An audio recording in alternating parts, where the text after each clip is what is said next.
Let me explain how Speedway Children's Charities work, because it's different than the other charities in this challenge. They raise money from events like Speedway and Lights, an annual golf tournament, and car ride-alongs on race weekend. And then they take that money and distribute it to other organizations that help children.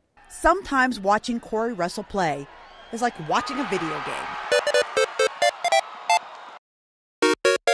That program's grown so much, too, since you were there. Will you feel a little bit like a proud papa watching them come here to play in a huge game now? Yeah, I'm proud of what they've been able to do. If you missed this catch last night in Abington's overtime win over Ridgeview, where have you been? The catch has gone viral. SportsCenter, Sunday Night Football, Yahoo, Bleacher Report, you name it, they've all had it in there. College football season in the South. There's nothing like it. I hope everybody's excited as we are. New coaches bring new beginnings. We're learning a new way of doing things, so it does take some time. Old coaches raised expectations. Preseason has no real bearing on our focus. Saturdays in the South just wouldn't be the same without the pigskin flying. The great thing about football is that each year is a different team. It's the night before Thanksgiving, and while most of us are dreaming of turkey and dressing, ETSU head football coach Randy Sanders has Cool Ranch Doritos on his mind. The Bucs will play in their first playoff game since 1996 Saturday at Jacksonville State. And Sanders says success is a lot like a bag of Doritos. It's amazing how once you get a little taste of success, you want more. It's kind of like eating potato chips. You eat a couple of chips or eating Cool Ranch Doritos. You have a couple of them, you got to finish the bag. Hi, Union. Hi, Ridgeview. Two of my most loyal fan bases. And I am not getting in the middle of this one. So I brought this in. This is how I'm picking. Magic 8 Ball. Will Union beat Ridgeview? It says, you may rely on it. There are rivalries, and then there's ETSU Chattanooga. The two schools do not like each other. If he says, Dad, I'm going to Alabama or Georgia, are you going to Cut him completely out of the wheel. Both of these teams have identical 8-3 records, but really that's where the similarities end. The Gamecocks are kind of playoff veterans. ETSU, obviously, playoff rookies. Most players don't get a chance to play college basketball for 6 years. But ETSU center Peter Jerkin is not most players. One of the things that we probably don't talk about a lot is, his country's on the travel ban list, being from the South Sudan. So it's not like he can go home and see his parents or see his family. Winston Cup champion Alan Kulwicki's racing career came to an abrupt end Thursday night. The 38-year-old race car driver was killed in a fiery plane crash in a rural neighborhood in Blunteville, Tennessee. Obviously, that night in itself was very emotional, very draining. Several of us were up all night. I just remember just falling over, basically, and my wife came running and said, "What is wrong?" It was a night that shook the racing community to its core. The night NASCAR lost its champion. When you lose your champion mid-season while they're celebrating, that's always going to be a very sad moment. Starting at third base, number 2, Brandon Looney. Looney would have gotten the start at third base tonight for the Tigers, but instead they came up with a plan to honor his memory. I think Coach came up with the idea we had to get passed by the VHSL, and they approved of it, and I'm just really thankful that they allowed us to do that. With third base open and just 8 players on the field, Honecker made quick work of Northwood in the top of the first. The ball never getting in play on the left side of the field. I told Coach Anderson and everyone on the team, I said there will not be, nobody's going to hit to third base or even left side of the field. I said, I'm absolutely just shut that down. A cold and rainy day may not seem like the perfect day for baseball. Show him your fastball.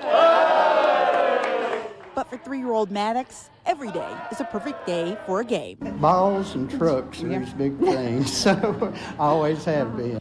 Maddox was diagnosed with a brain tumor in August of last year. The tumor returned in July. So ETSU baseball teamed up with Make-A-Wish to give Maddox the 2 things he loves the most. It's definitely hard, just seeing a kid that's that young going through this, but it's fun that we're able to help him just a little bit. If there's a race at the Nashville Fairgrounds, you'll find Sterling Marlin behind the wheel. To know that he's still doing it at a high level, it just shows the amount of talent and the dedication that he's always had. At 61 years old, he's still beating drivers who are a third of his age and sneaking up on the track record for wins. I guess as long as I can get in a wheelchair and roll and throw me in the car, I'll keep doing it.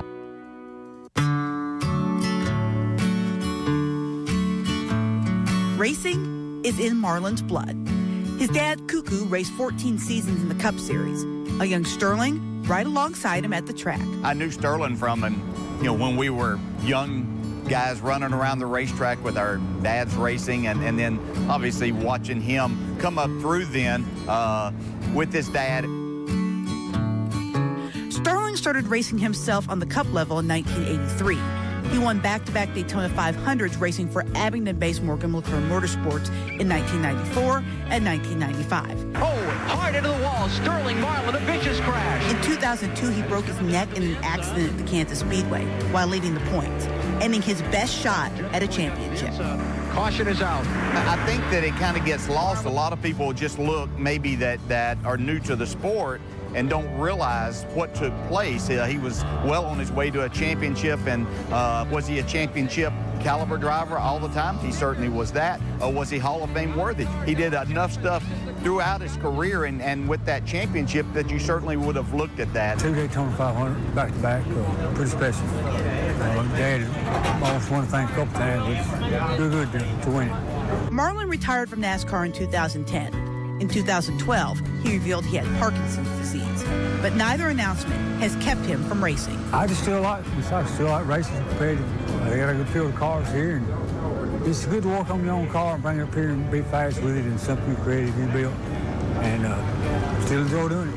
A lot of people that met him outside the car saw a guy that enjoyed having a good time, liked to have a beer after practice or after qualifying and sit around and talk about racing, and maybe they didn't see that super competitive side of him.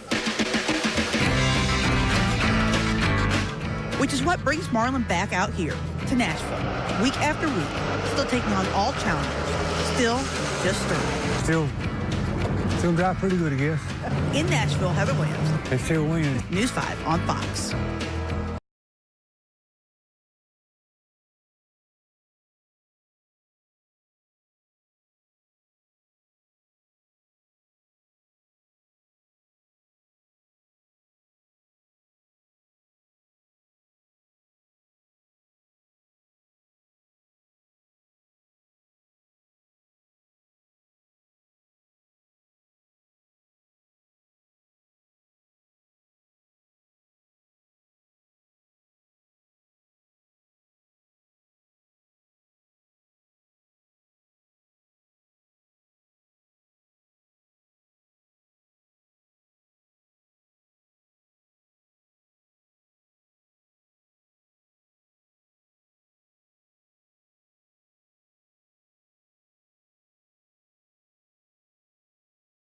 Bad.